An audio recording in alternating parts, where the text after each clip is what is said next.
Bibi, kasama mo pa rin ako, B-Boy Bibo, at tuloy-tuloy pa rin tayo para sa ating Bibi Time tungkol sa usaping pagpapalaya. Pero sa ngayon ay basahin muna natin ang ilan sa mga mensahe ng ating mga Bibi na nagpadala ng kanilang mensahe sa aking Facebook Messenger, DJ B-Boy Bibo.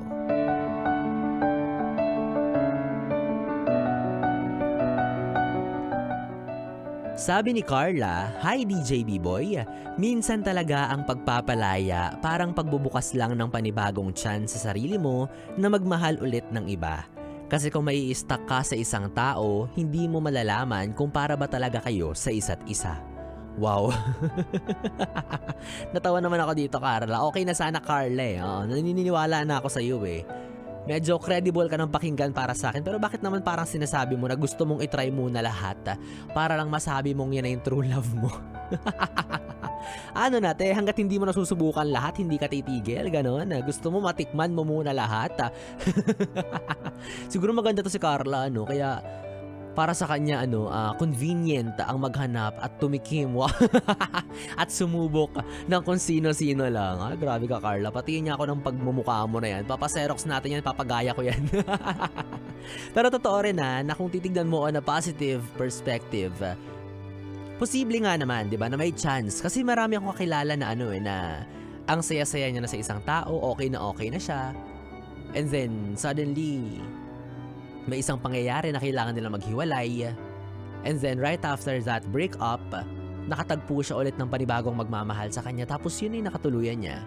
Diba? On a positive perspective, makikita mo rin doon na paano kung hindi siya nakipaghiwalay doon sa una. Makikilala niya kaya yung taong napakasalan niya ngayon? Diba? Ganon yung mga instances. Pero wag naman siguro aabot doon sa point na try ka lang ng try to the point na hindi ka na nagseseryoso. Diba? Kasi ang pangit ng tignan nun, bad record na yun. Isipin mo, daig mo pa yung logbook ng isang kumpanya sa mga employees nila. Sa dami nang nakalista dyan sa listahan mo. Sabi naman ni Ate Mary Mendoza, "Naaalala ko yung anak ko noon. Kinailangan ko siyang bitawan di dahil sa hindi ko siya mahal. Premature ko siyang sinilang. Ginawa namin halos lahat ng makakaya namin ng tatay niya para lang mabuhay siya. Kaya lang, habang lumalaban kami, parang mas lalo siyang nahihirapan. Akala namin yung pagmamahal namin yung magpapagaling sa kanya. Pero parang yun pa yung mas nagpapahirap ng sitwasyon niya. Kaya tumingin kami sa kabilang banda ng pagmamahal namin sa anak namin. Until dumating sa point na kailangan na namin siyang palayain kasi parang sarili na lang namin yung iniisip namin. Hindi na siya. Unfair sa kanya. Sobrang sakit pero iniisip na lang namin na doon siya magiging maginhawa." Aww. Nakakalungkot naman. Nalungkot ako bigla. I'm so sorry for your loss, Ate Marie, no? Pero I know that it was a really tough decision, especially for parents, 'di ba, na mag-decide na i-let go yung anak nila. Yun pa nga lang na pakawalan mo yung anak mo ng isang gabi para sa isang overnight. Hirap na hirap ka na. What more? Yung pakawalan or palayain yung anak mo sa buhay na to. 'Di ba? Ayun yung mas masakit. Parang sobrang lungkot nun lalo na sa magulang. Yung hindi mo alam kung ano ba, kakapit pa ba tayo sa ngalan ng pagmamahal o bibitaw na tayo sa ngalan din ng pagmamahal. You are torn between those two choices. And sobrang hirap nun. Tingnan mo, si Ate Mary, anak yung nawala. Samantalang ikaw, 2 months mo lang na jowa, akala mo magugunaw na yung mundo mo. Kaya may mga ganyang example, hindi lang yung pagpapalaya, meaning hindi lang to sa aspeto ng pagiging magjowa, no? Meron din sa aspeto ng pagiging anak, pagiging nanay, tatay, pagiging other things na mahal sa buhay, mga napahalagahan mo na. Bawa, kotse mo na matagal mong hinulugan tapos nahatak yan. Isa yan sa mga uri ng pagpapalaya na sobrang sakit na kahit ayaw mo pa sana pero kinakailangan mong gawin. Hay, sabi naman ni Regeline Cruz, "DJ Binoy, bakit?" Sino si Binoy? "DJ B-Boy, bakit ganon? Nakipaghiwalay ako sa ex ko dati kasi hindi na kami okay. Lagi niya akong nasasaktan emotionally pero after, parang kasalanan ko pa. Parang siya pa yung sobrang nasaktan kaya inaaway ako pati ng pamilya niya. Hindi ko lang magets na hindi nila kinuha yung side ng story ko."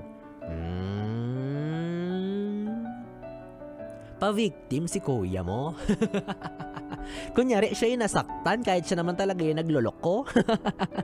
Naging Ilonggo bigla, no? Alam mo, napakaraming ganyang kaso. Sila yung gagawa ng kalokohan sa isang relasyon, sila yung magloloko, magtatarantado, mga ngaliwa and all, hindi kayo tatrato ng maayos. Tapos, kapag iniwan mo, sila yung iyak na iyak, sila yung victim. Bakit? Saan mo nakukuha yung kapal ng mukha para magdrama sa mga kaibigan ko, sa mga kaibigan mo, sa pamilya mo, na ikaw yung nasaktan when in fact, hindi nila alam yung side ko kung bakit kailangan kong bitawan yung relasyon natin. Diba? Maraming ganyan. Alam mo for sure ate, naapakan mo yung pride niya. Naapakan mo yung ego niya na dapat siya yung makikipaghiwalay. Diba? Dapat siya yung aalis kasi siya yung sanay na makipagganyanan, makipagbardagulan. Hindi dapat ikaw yung bibitaw, pero naunahan mo siya. Kaya apak yun sa leeg niya. Diba? At wala ring mali sa ginawa mo ate Bibitandaan mo na hindi porket ikaw yung nagpalaya sa relasyon ninyo, ikaw yung talo. Hindi porket ikaw yung bumitaw, hindi ka na nagmahal ng totoo. Baka nga kaya ka bumitaw kasi alam mong yun yung mas makakabuti sa inyong dalawa. 'Di ba? Alam kong hindi ka bumitaw para ipamigay siya. Bumitaw ka kasi yun yung tama. Binitawan mo na siya kasi gusto mong sumaya siya. Na kahit masakit para sa iyo yung posibilidad na makita mo siyang sa iba na sumasaya, ginawa mo pa rin na palayain siya kasi nga bibi, nagmamahal ka. At sa susunod na magmamahal ka, sana totally malaya ka na. Mula sa lungkot ng nakaraan mo, sa sakit ng nararamdaman mo, sa lahat ng pait, galit, 'di ba? Sana malaya ka na para sa susunod na magmamahal ka, maibigay mo ulit yung pagmamahal na kaya mong ibigay para sa panibagong taong mamahalin mo. Hindi man ngayon, but I promise you through time, magiging okay ka rin. Basta ipangako mo sa sarili mo na magmamahal ka ulit. Maniwala ka pa rin sa kapangyarihan ng pag-ibig. Sagarin mo na, Bibs, pa-commercial na. Oo nga, pa-commercial na. Ayan, basta palayain mo na rin yung sarili mo ha. Palayain mo yung sarili mo sa past. Sa sakit na nakalipas. Ay nako, alam nyo, isa talaga yun sa mga ayoko. Yung nagpapalaya, yung kailangan yung palayain yung isa't isa. Isa sa mga bittersweet moments in our lives. 'Di ba? Anyways, Bibi, alam kong nabitin tayong lahat. Sa 3 oras na BB time na to, buti ni-remind tayo ni Kuya Joshua kasi ang dami ko pang gustong sabihin. 'Di ba? 3 oras na BB tayo mga ating pinagsamahan. Ewan ko na lang kung nabitin ka pa dyan. Well, alam ko naman nabitin ka talaga dyan. Pero pwede pa rin naman nating ituloy ang kwentuhan, kulitan at lambingan sa aking social media platforms sa Facebook, Instagram at TikTok. I-search at i-follow nyo lamang po DJ B-Boy, Bibo, DJ B-I-B-O-Y, B-I-B-O, yung nakatabi mula alas 9 hanggang alas 12 ng gabi para sa ating BB Time. Ako pa rin to ang BB mo sa radyo, DJ B-Boy, Bibo. Tutok ka lang here sa istasyong huntahan ng mga young and fresh. Ang 101.1, yes, yes, the best. Good night, BB. Mwah, mwah.